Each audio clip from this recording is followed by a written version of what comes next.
Hey team, Wade Wine here with our week 14 video on how can you add gross profit or profit to your business as part of our ongoing series Grow Profit or Die.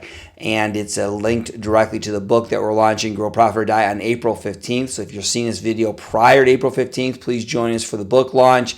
If you're seeing this after, please go to our website, Grow Profit or Die, and check out the book.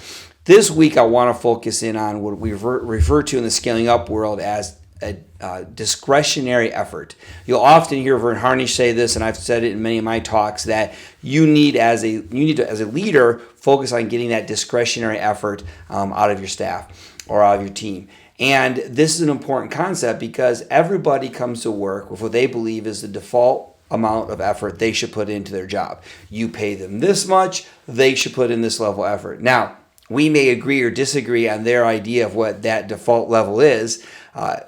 Collectively, though, it's our job to find a way to either inspire, motivate, or however you want to do it. I don't think you should use the old saying, the beatings will continue until morale gets better, so find a better way than that. But you need to find a way to inspire your people to bring additional discretionary effort. Now, what does that mean? Well, in the past, there are things that we did like build culture.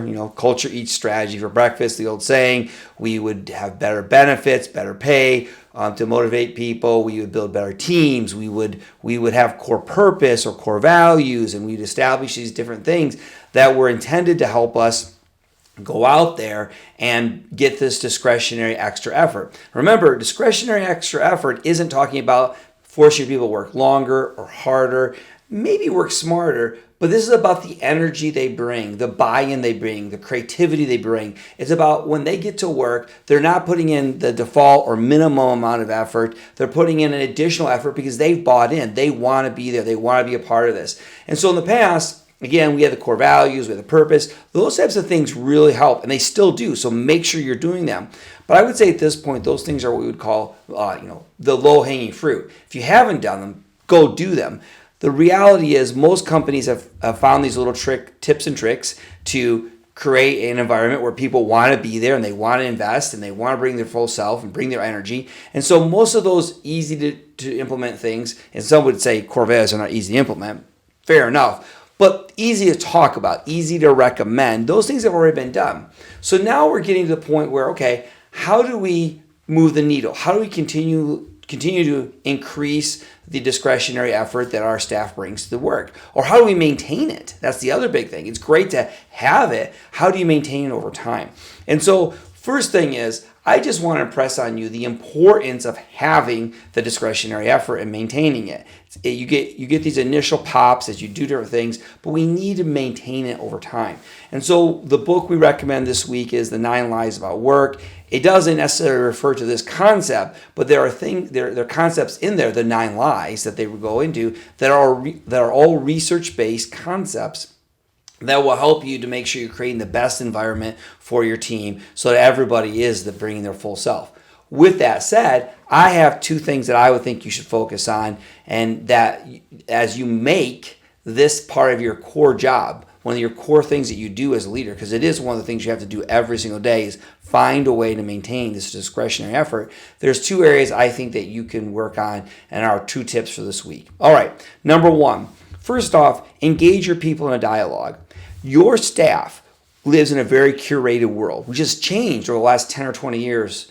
30, 40 years ago, nothing was curated for you as an individual. You watched the same TV shows as everybody else. You read the same magazines. Yeah, sure, you had your pick when you went to the store which magazine you wanted to buy, but it wasn't a curated world. In today's digital world, everything is curated for the human. But when they come to work, it's not curated at all. It's this is our job, this is work, this is our purpose, these are our core values. I think you should still have those things, but start curating more of the environment, more of the job to why they are there. Why do they want to do this job? And this comes down to a dialogue, establishing a baseline, and then executing for them. Now, obviously, you have to do the job, so you can't curate everything for them, but maybe you get started. And if you start curating more of their experience at their job for what is important to them, I believe you'll have better buy-in, and that will lead to the discretionary effort.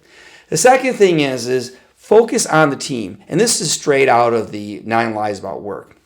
In 9 Lies About Work, Marcus Buckingham, he stressed the importance of the team in any business. In fact, they found that most businesses weren't made of weren't one great business with a great culture. It was a great business with many amazing teams that created that amazing culture. So as you're trying to figure out how to get additional discretionary effort out of your staff, focus on the team that they're a member of and make sure those teams are all healthy, and you will absolutely get it. With that being said, go have those conversations.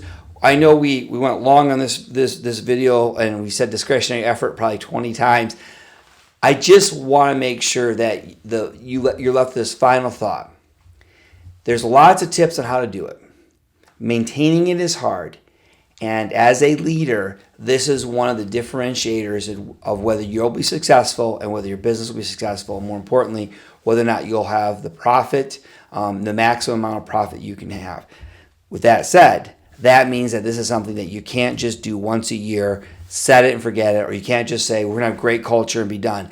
There's a lot to having engaged, energized, fully present team members, and it's your job to make sure you're working on this every single day.